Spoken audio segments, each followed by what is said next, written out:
1st century, the gladius.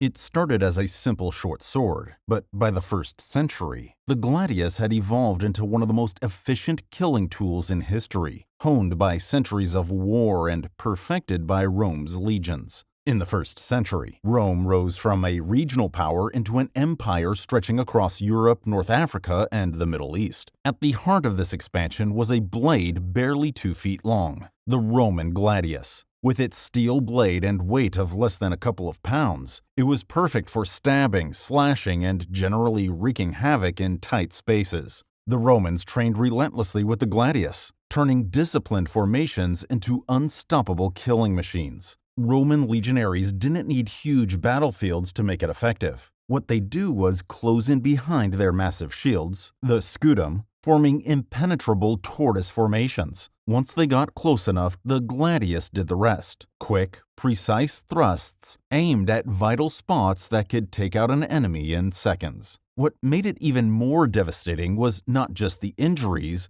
but the terror. Enemies faced gruesome dismemberments, impalements, and disembowelments, which often broke morale before the battle was even over. Over time, the gladius evolved into distinct variants to handle different enemies and battle styles. The mains, with its long, tapered point for deep thrusts, the Pompey, straight and light for rapid slashing, and the Fulham, a versatile middle ground, showing just how effective the blade was.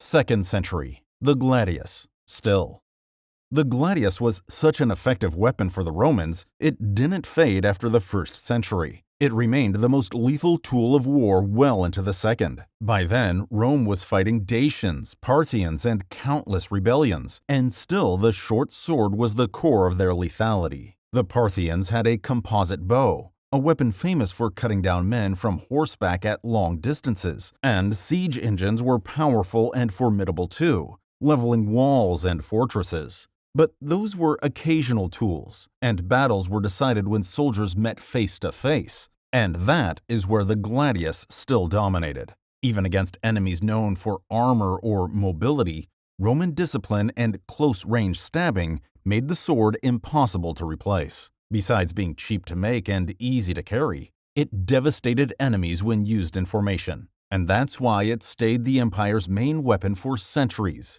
since nothing else delivered death with the same speed, control, and sheer reliability.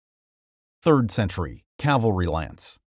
By the 3rd century, a new threat was rising against mighty Rome, the cavalry lance. This weapon was built to punch straight through men even in armor and with shields. It measured between 8 and 13 feet in length, 2.5 to 4 meters, and weighed several pounds. It was used by heavily armored riders on their heavily armored horses, covered head to toe in metal. Unlike a sword or spear in hand-to-hand fighting, the cavalry lance added the full weight and speed of a horse to its strike. A rider leaning forward with a couched lance could skewer multiple men in one charge, breaking apart tight infantry lines that had held steady against swords for decades. Even Roman soldiers with the gladius or infantry spears stood little chance once the impact hit. Shields broke apart under the pressure, leaving soldiers crushed or run through before they could even strike back. This shift in weaponry made cavalry the most feared force, especially in Rome's eastern battles, not because it killed more than the gladius overall, but because it changed the balance of battle and forced Rome onto the defense. 4th century, composite bow.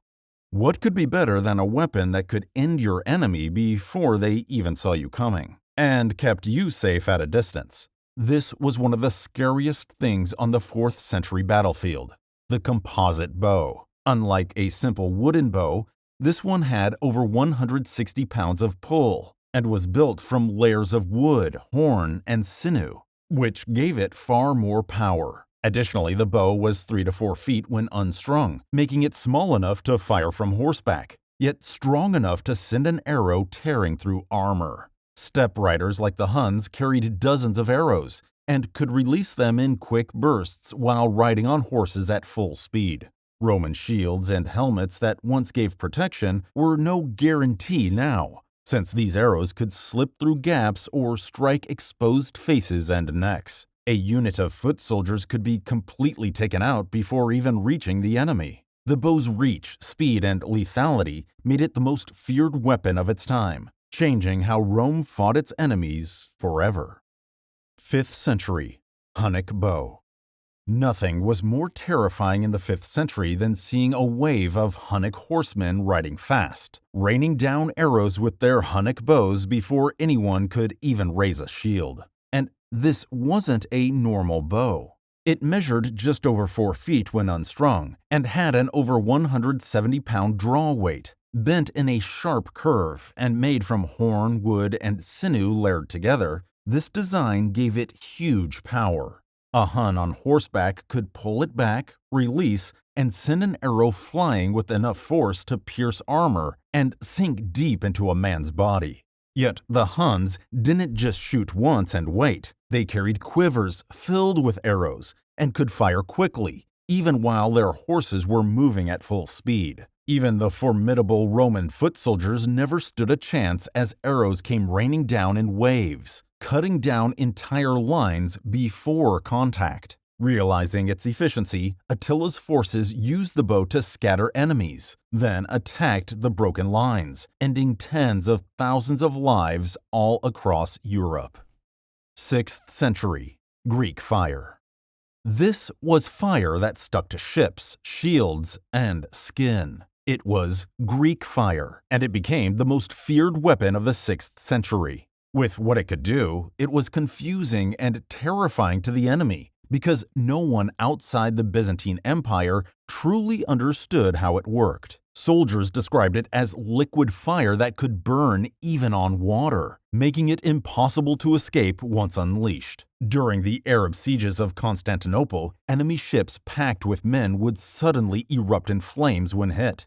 To make matters worse, soldiers had no way to put it out since buckets of water only fueled the fire, spreading the flames across decks, hulls, and sails. Compared to spears and swords, which took out one opponent at a time, Greek fire worked on a massive scale as it could burn hundreds alive in minutes, leaving no chance to escape. Although somewhat rare, when used, it changed battles instantly. 7th century, the scythe. On the 7th century battlefield, few weapons struck more fear than the curved Arab sword, the scythe. To the soldiers, this was no ordinary blade. It was built to take lives quickly and in great numbers, weighing around 2.5 pounds and about 39 inches long. The scythe was light enough to swing quickly, but sharp enough to slice through exposed flesh and cut past weak armor, giving its holder both speed and control. One cut could tear through a shield arm, while a thrust could go straight into the body. While spears and bows had their place, the scythe was preferred by soldiers as they went into the thick of the fight. During the early Islamic conquests, entire Persian and Byzantine forces were ended in brutal close combat, where this sword did most of the work. And this continued in battle after battle, with the scythe proving itself as the fast, efficient, and dangerous weapon that ended the fight up close. 8th century, the spear. By the 8th century, the weapon that most soldiers feared was not the sword or the cavalry lance, but the simple spear. This 3 to 4 meters long weapon, weighing 3 to 5 pounds, was the tool that filled battlefields with bodies. Cheap to make, easy to carry, and effective in both defense and attack, the spear was used by almost every army across Europe and the Islamic world. Foot soldiers held them in tight lines, stabbing forward into the chest, stomach, or throat of anyone who came close. A wall of spears could stop charging cavalry, piercing through horses and riders before they reached the line. Even when a soldier fell, his weapon was picked up by another, and the stabbing continued. While swords and lances did look more impressive, they were in the hands of fewer men, since the spear's sheer numbers and reach meant it cut down more lives than any other weapon of the century. 9th century, Viking axe.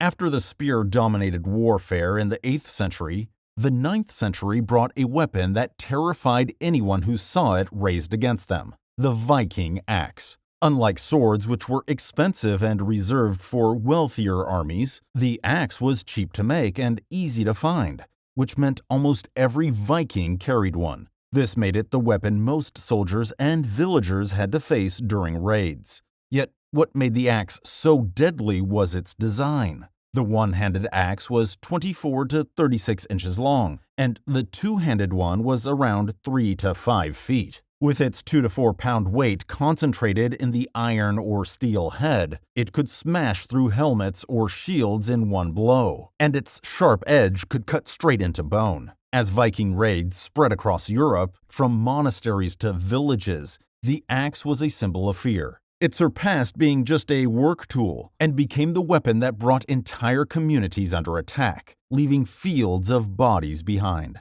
And although it wasn't fancy and you could find one just about anywhere, it was the ultimate lethal weapon of its time. 10th century. The lance. A soldier in the 10th century would have dreaded the sight of heavy cavalry charging at full speed with lances pointed forward. At the time, the lance was about 3 to 4 meters long, weighing 4 to 9 pounds, specifically designed to break enemy lines in seconds. Held firm under the arm, the rider's speed turned it into a force that drove straight through armor, shields, and enemy bodies. Knights in Western Europe perfected this style, using tightly packed charges to destroy foot soldier formations. At the same time, the Magyars, raiders from the east, relied on fast horses and long lances to overwhelm enemies before they had time to react. One hit from a lance could knock a man off his feet, tear through his chest, or leave him crushed under trampling horses. No spear or axe in this century matched the sheer killing power and consistency of the lance in the hands of cavalry. 11th century. The crossbow. In the 11th century, nothing scared a soldier more than the snap of a crossbow string. Compared to a sword or lance that required strength and training, the crossbow gave almost anyone the power to end a heavily armed knight from a distance.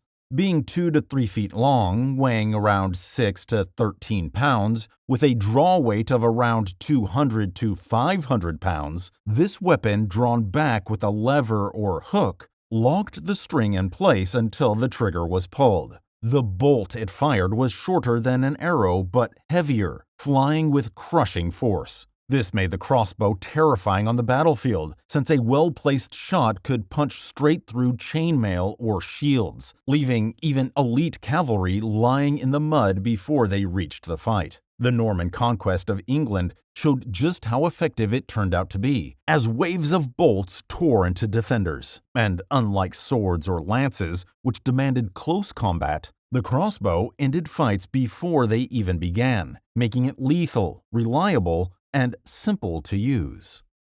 12th century. The trebuchet.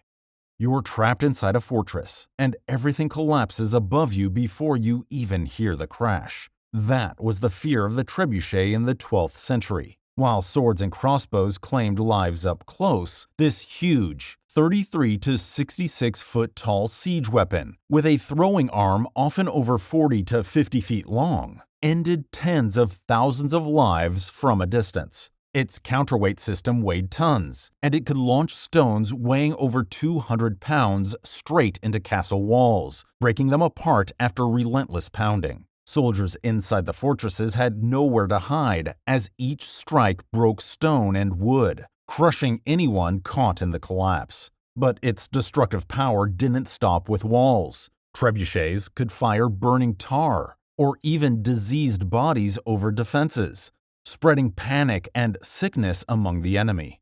With this weapon, battles turned into weeks-long sieges, where thousands could lose their lives not from blades but from starvation, falling rubble, or illness. The trebuchet as a weapon was a slow, unstoppable killer that made resisting a siege nearly hopeless.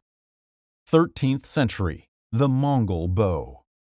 On a battlefield in the 13th century, before you even saw the enemy, you heard the sound of arrows tearing through the air. That was the Mongols' composite bow at work, and unlike anything Europe or the Middle East had ever faced, it dominated the battlefield. Made of horn, wood, and sinew like any strong bow in previous centuries, the Mongol composite bow was 43 to 47 inches when unstrung, making it small enough to fire while riding at full speed, yet powerful enough to punch through armor as it had a draw weight of over 160 pounds. With it, a Mongol warrior could fire 6 arrows in the time it took a European archer to fire 1. These weren't random shots either, as the Mongols trained from childhood to strike moving targets while staying out of reach. Combined with the mobility of Mongol horsemen, it meant entire armies were cut down before they could even close in. From China all the way to Europe, millions of people lost their lives to this weapon. 14th century. The longbow.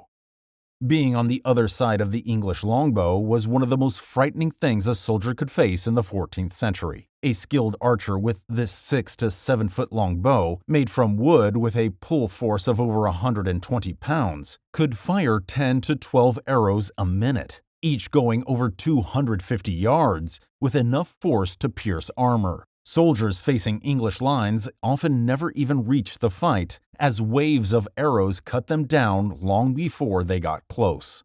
At battles like Crécy and Agincourt, French knights in heavy armor were dropped in the mud, pinned, and finished before they could use their swords. Compared to the crossbow, which was slower to reload, the longbow kept up constant fire. Although it required years of training and strength to master, once in the hands of English archers, it became a weapon of mass casualty, with thousands falling to it, making it one of the most feared weapons of its time. 15th century. Early firearms.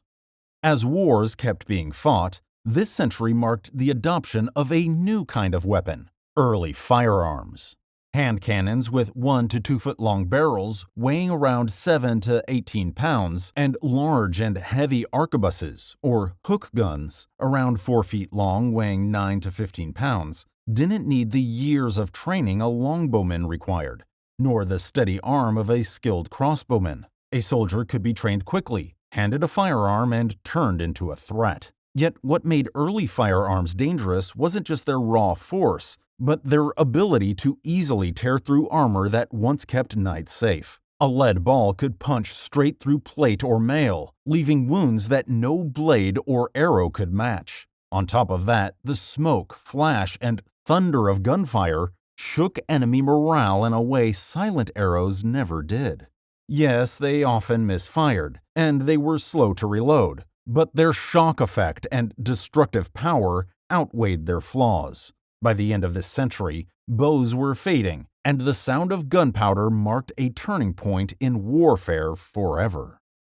16th century. The arquebus.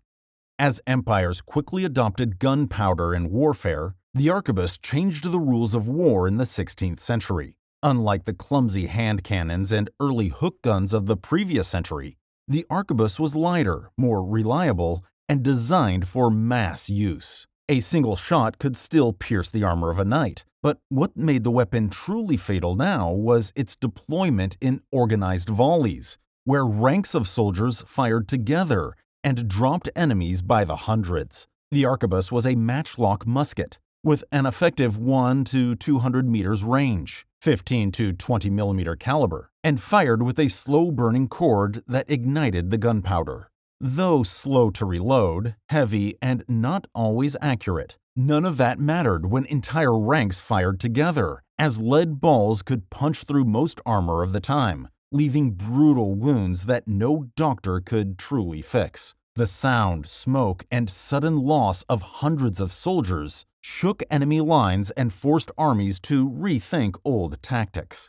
Yes, cannons tore through walls, and long pikes kept cavalry at bay, but the arquebus consistently delivered victories.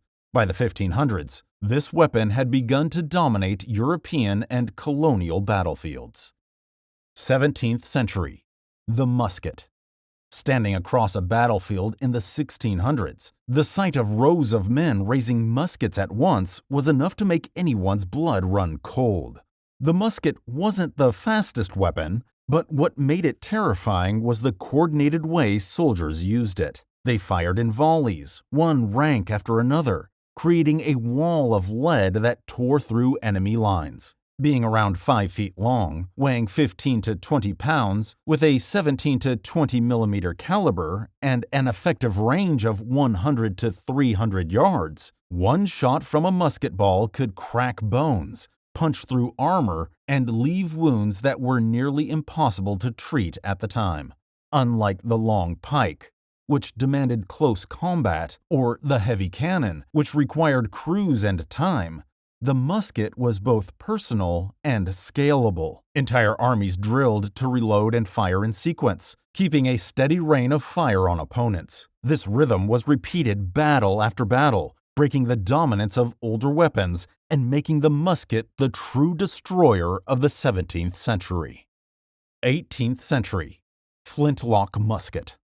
As if the muskets in the 17th century weren't dangerous enough, the flintlock musket of the 18th century took warfare to a whole new level. What made it preferable was its reliability compared to earlier matchlock muskets. It measured 59 inches long, weighed 10 to 12 pounds with about an 18 millimeter caliber, and had a range of 100 to 275 yards. With its 3 to 4 rounds per minute fire rate, there was no more fumbling with a burning match in the rain like its predecessor. This weapon sparked a shot instantly, making soldiers far quicker and more effective in battle. It could fire a heavy ball that smashed through bone and left wounds so devastating that amputation was common. And when armies fought in massive lines, each musket volley sent walls of lead tearing through enemy ranks at once, much more quickly than before.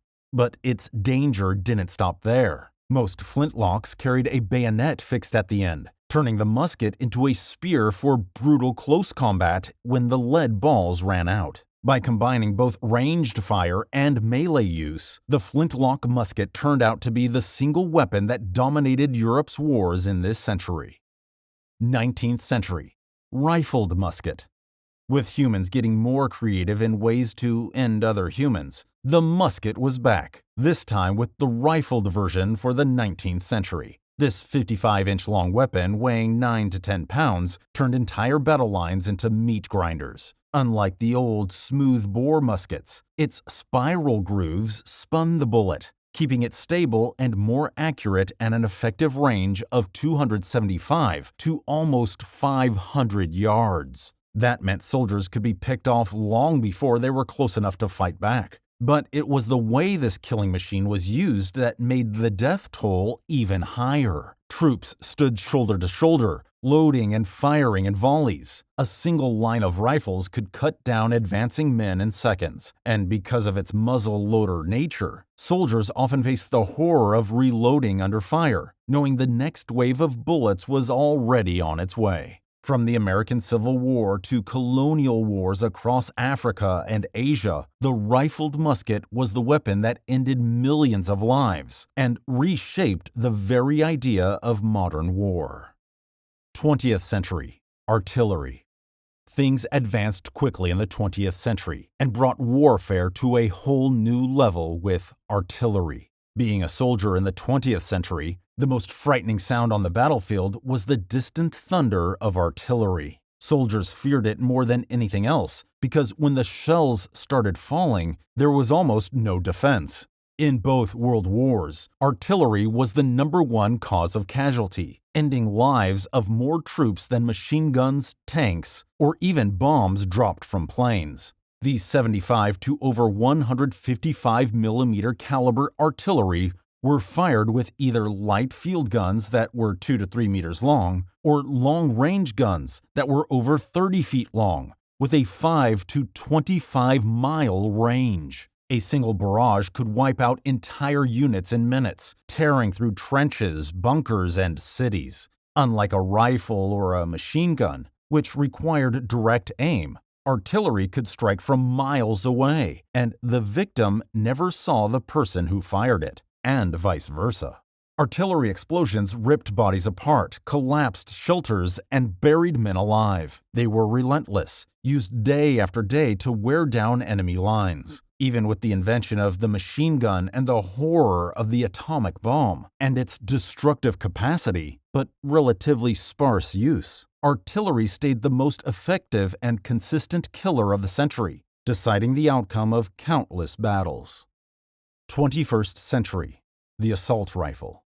On a modern battlefield, the most effective tool to take an enemy's life isn't a tank or a drone, it's the assault rifle.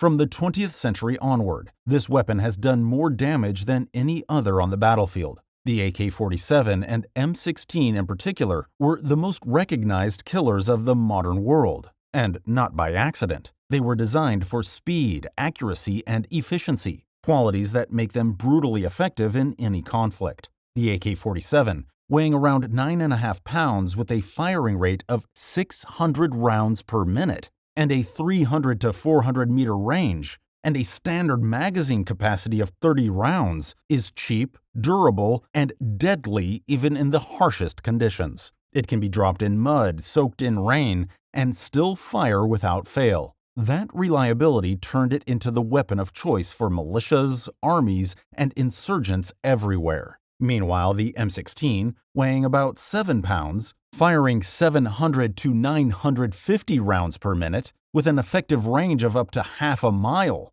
and a standard magazine capacity of 20 to 30 rounds, brought lighter recoil and greater accuracy, making it devastating in the hands of trained soldiers. In battle, assault rifles can fire rapidly, cut down groups in seconds, and reach targets from a distance, while still being light enough to carry everywhere. No weapon has taken more lives in recent decades, and this is why the assault rifle stands above drones or IEDs in the 21st century. From short swords to spears to bombs and machine guns, the evolution of warfare's weaponry is frightening. And really, we've just started the 21st century. It's especially chilling to think of the lethal capacity that future weapons will hold. What do you think will be the most deadly weapon of the 21st century once we reach the end of it?